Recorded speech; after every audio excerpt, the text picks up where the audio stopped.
how does it feel to be able to go back to Coach Boynton's backyard and be able to play like you guys did in front of his home people? That was enjoyable.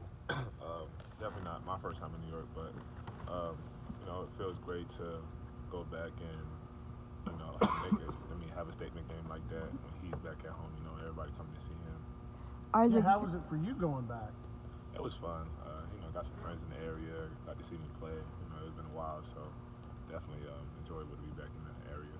Do you kind of help the younger guys that maybe have never been to New York before kind of settle them down in the big city? Well, actually, we got kind of lost in the subway a couple times, so it wasn't too much help. But I knew the area when I got out there.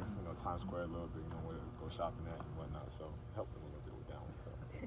Isaac talked about how Coach Boynton would get involved in the practice y'all did back at his high school. What was that like, just to see him back there reliving his high school memories? It was fun. I just felt like a little bit of reincarnation. He got back into the gym. He just felt at home. So it really went at us in practice. So I just felt like him being back in high school probably giving him a little bit of youth and whatnot. It seemed like you started to maybe feel a little more comfortable in the offense. Do you feel that way? Yeah, it was still a process of learning where I could score, where I could be aggressive and whatnot. But definitely starting to feel more comfortable with it.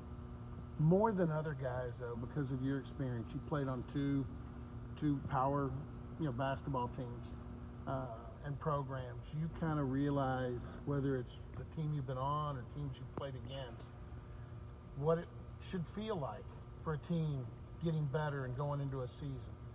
What's the feel you get from this crew? I mean, I got a great feeling from this crew. We got a lot of hard workers. We've had a lot of practices, and I want to say we probably had maybe 2 bad practices. That's pretty incredible coming from what I've seen and the programs I've been in. It's hard to string a lot of good practices together. I feel like we got a lot of hard workers. People are still working in and out of practice, coming in early, staying late, getting shots up after practice. So, I feel like we could be a really special crew. We just got to, keep on fighting and keep on doing what we're doing right now. What's kind of been the challenge for you to find your comfort level? I would say the challenge is, just getting accustomed to the defense, first of all. That's what I'm really focusing on right now. Still, getting the screen coverages down, making sure I'm in line and whatnot. But just trying to focus more on the defensive part of the floor, get comfortable with that, and then, just letting the offense come to me. Because I know Coach Boynton is not too worried about the offense, not worried about shot making, because he knows it's going to come. But I just want to build trust on, one end of the floor and then bring it to the other end of the floor. You ever been a part of a defense like this? No, never. Not high school. I played pack line defense. I've never been in a denial type of defense like this. So it was kind of challenging for me. But watching more film and practicing, getting some game experience, I'm definitely starting to get accustomed to it, get adjusted to it. Can you see what it's capable of doing now? Oh, definitely, man. You hold a team to less than 40 points in a game, and a really good team too. And it's very annoying, I want to say. Playing against now defenses my entire life, whether it was high school or in college, was the most aggravating games ever because you could never run offense. And I definitely understand why it's so, why our defense, it works so well. And, we got a great shot blocker in the back too, so that also helps.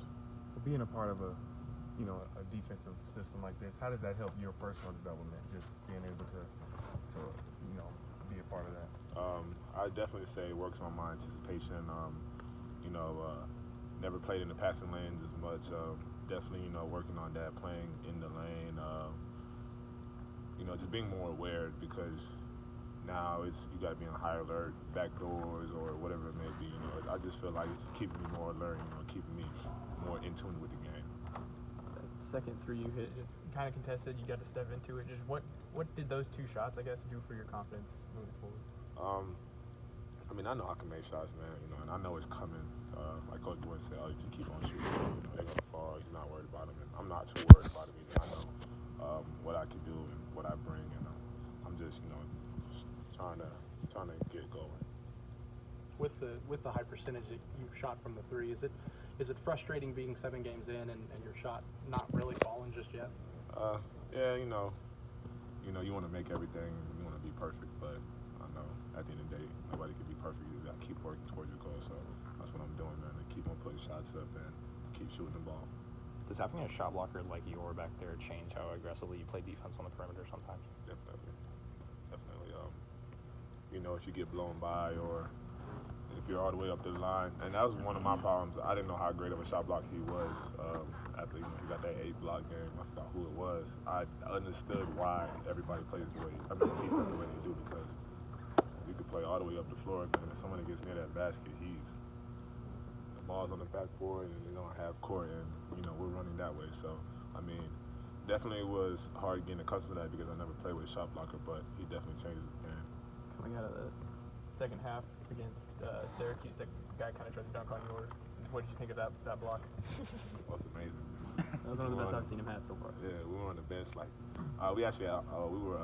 We made jokes about how Caleb got a 2-handed block earlier in the year, and we're like, oh, you got a lot of blocks, but you got no better blocks than that one. And then he did that one with the dunk attempt, and everybody was like. Who the shot blocker was. Yeah, he had to make his statement right there. That was a statement block. That was definitely a statement block. Did you ever put any more pressure on yourself, kind of being the new guy? Is that when you first got here? Definitely, new guy, old guy, been through this, been through the struggle, new system, new coaching staff, new expectations. Just try not to be hard on myself, but at the end of the day, it's kind of hard not to do. But very great environment. I want to say everybody open arms, welcome me. So it's still a great feeling. Just try to work as hard as I can and continue to do what I do. You talked about before how the expectations on you as a leader were a little bit unique because you were, like you mentioned, an older guy coming in still as a newcomer too. How do you feel like that role and your leadership has evolved since you've been in the system for a little bit longer? I feel like definitely becoming a better leader. Speak more on and off the court. In practice, I usually play with the younger guys and taking on that role, just being a voice that's there to calm them down or to lead them, tell them what's going on, if they're confused and whatnot. Definitely feel like I'm stepping into a bigger leadership role. You said you had wanted the freshmen to be able to speak up a little bit more too. How has that changed at all since the first practices? Yeah, they're definitely starting to learn more. They're starting to learn that's the expectation. That's what coach wants. So they're adding this to their characters and adding it to their game, and it's definitely showing.